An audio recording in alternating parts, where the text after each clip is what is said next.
Ang banal na kasulatan ngayong araw na ibabahagi ko sa inyo ay manggagaling sa Juan, Kabanata 14, taludtod 6. Sinasabi dito na sumagot si Jesus, "Ako ang daan, ang katotohanan, at ang buhay. Ah, Walang makakapunta sa Ama kundi sa pamamagitan ko."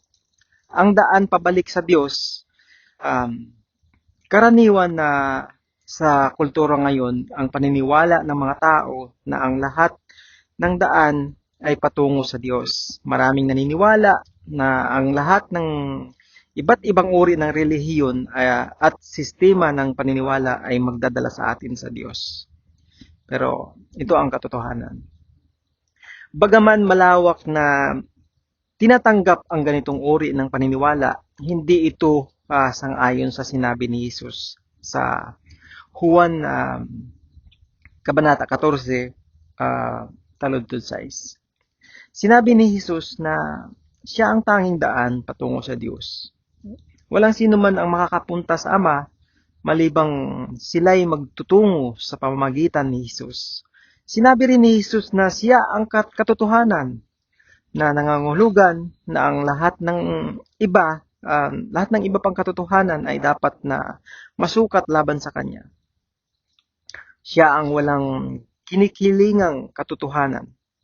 Sa madaling salita, si Jesus ang pamantayan kung saan maaari nating hatulan ang iba pang mga sinasabing katotohanan sa mundo.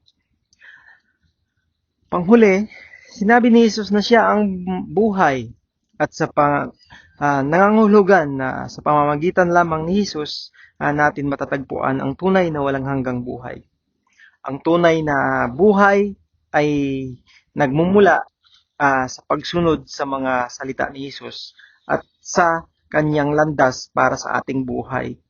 Ang tunay at makabuluhang buhay ay nagsisimula sa pagkakilala kay Jesus. Siya lamang ang may daan tungo sa mabuting buhay na nilayon ng Diyos na ipamuhay natin. Gayon din, ang buhay na walang hanggan kasama niya sa langit. Maglaan ng ilang sandali sa pasasalamat kay Jesus sa paglalahad ng tunay na landas tungo sa buhay at kaligtasan at sa ginawang posible na magkaroon ng kaugnayan sa Kanya. Patuloy na matuto mula kay Jesus sa pamamagitan ng Kanyang salita at ibahagi ang pag-asa ni Jesus sa iba na nasa iyong buhay. Ibahagi ang iyong pananampalataya sa isang mundong gustong magpanggap na ang lahat ng landas ay patungo sa Diyos. Huwag mag-atubiling magsalita ng totoo ng may pag-ibig. Si Jesus ang tanging daan. Tanging siya lamang, mga kapatid ko sa pananampalataya. Tanging si Jesus lang ang daan. Ibahagi ang iyong pananampalataya kung kinakabahan ka sa pagbabahagi ng iyong pananampalataya. Hilingin sa Diyos na bigyan ka ng lakas ng loob at kalinawan. Nangako si Jesus na sasamahan ka habang sinasabi mo sa iba ang tungkol sa Kanya.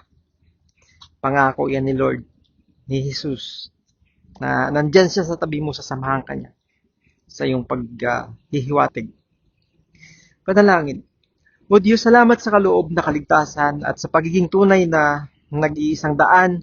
Ang mundo ay lubhang nangangailangan ng inyong katotohanan at liwanag.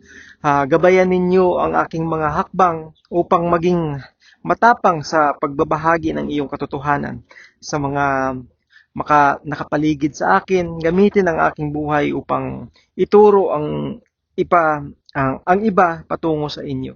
At ibalik ako sa inyong daan at sa inyong katotohanan kapag ako ay naliligaw. Sa ngalan ni Jesus. Amen and amen. Maraming salamat mga kapatid ko sa pagsama sa akin. Sana sa mga susunod na video, nandiyan pa rin po kayo.